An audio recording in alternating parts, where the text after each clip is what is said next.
No Netflix, no phones, no video games. So what did people do for fun 10,000 years ago? You'd probably guess nothing, just survival. Hunt, eat, sleep, repeat. You'd be wrong. Ancient humans partied. They gambled. They danced until sunrise. They played board games so competitive that some of them ended up buried in tombs next to actual pharaohs. Today, we're going back in time to find out how our ancestors actually had fun.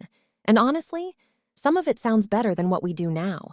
Let's start over 5,000 years ago, in ancient Mesopotamia. Archaeologists digging through the royal cemetery of Ur found something strange next to a set of human remains. A wooden board, inlaid with shell and red stone, alongside a set of dice-like pieces. It's called the Royal Game of Ur, and it's one of the oldest board games ever discovered. People didn't just play it for fun either. Betting was involved. Historians believe players wagered on the outcome, using tokens or goods as stakes. So yes, ancient humans invented board game night, and they invented gambling right alongside it. And it wasn't just Mesopotamia. In Egypt, there was Senet, a race the pieces to the end game so popular that it shows up painted on tomb walls, and complete sets were buried with the dead so people could keep playing in the afterlife. Imagine loving a game so much you wanted it in your coffin. Now let's talk about music, because ancient humans were not quiet. In a cave in southern Germany, researchers found a flute carved from a vulture's wing bone, dating back roughly 40,000 years. 40,000.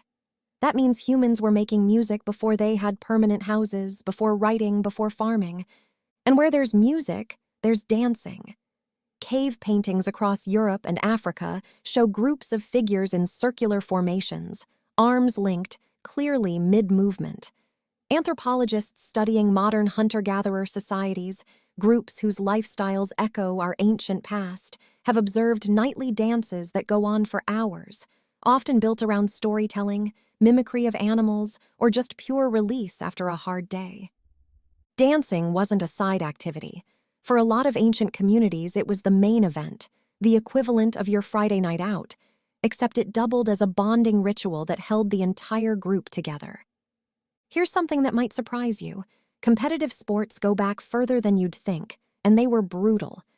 In ancient Mesoamerica, the Maya and other civilizations played a ball game using a solid rubber ball, sometimes weighing several pounds, which players had to keep in motion using only their hips, forearms, or thighs. Stone courts built for this game have been found across the region, some large enough to hold real crowds. It wasn't just entertainment.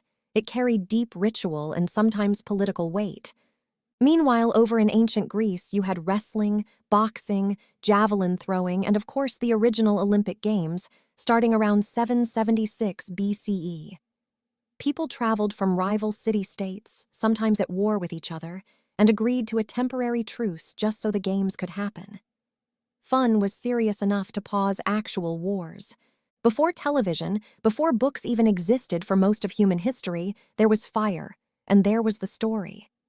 Storytelling researchers who study modern-day hunter-gatherer groups have found that a huge portion of nighttime conversation, sometimes the majority of it, is devoted to stories, myths, jokes, gossip, tales of ancestors, and epic adventures passed down for generations. Daytime conversation tends to be more practical. Who did what chore? Who saw what animal? But nighttime? That's when the real entertainment happened. These fireside stories weren't just filler. They taught social rules, passed down history, and built shared identity. In a way, ancient storytelling was the original streaming service, except instead of pressing play, you just waited for grandma to start talking. Even children back then weren't just mini laborers. Archaeologists have found ancient toys, spinning tops, dolls made from clay or wood, and miniature animal figures likely used for pretend play, dating back thousands of years across Egypt, Rome, and Greece. And humor? Definitely not a modern invention.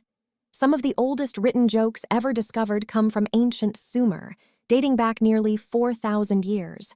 And one of them is, unsurprisingly, a joke about a husband and wife. Some things really never change. So why does any of this matter? because it tells us something important.